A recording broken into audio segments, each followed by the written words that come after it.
Praise the Lord.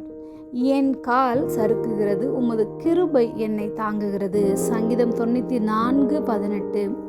என் கால் சறுக்குகிறது என்று நான் சொல்லும் போது, கர்த்தாவே உமது கிருபை என்னை தாங்குகிறது. ஒரு மனிதனுக்கு வாழ்க்கையில் சறுக்கல்கள், வீழ்ச்சியடைய தவறுவதற்கு பல காரணங்கள் உண்டு. தேவன் மீது தன்னுடைய நம்பிக்கையை வைக்காமல் தன் அறிவை மட்டுமே நம்பும்போது சறுக்கல் ஏற்படும்.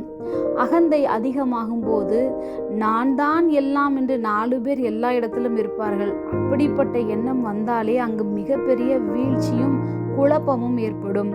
தேவனுடைய ஆலோசனையை கேட்காத போது, அவசியமான அறிவுரைகளை அனுபவசாலிகள் சொல்லும் போது அதனை மறுக்கும் போது தவறு ஏற்பட வாய்ப்புகள் உண்டு.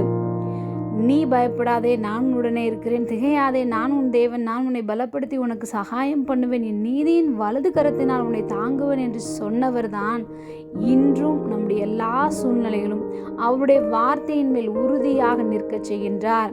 நமக்காக சிலுவையில் பாடுகளை அனுபவித்தவர்.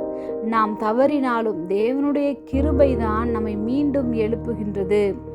நீதிமான் 7 முறை விழுந்தாலும் எழுந்திருப்பான் என்ற வார்த்தையின்படியாக அவருடைய கிருபையினால் நம்மை தாங்குவார், தப்புவிப்பார், ஏந்துவார், சுமப்பார், சுகமாய் வாழ செய்வார்.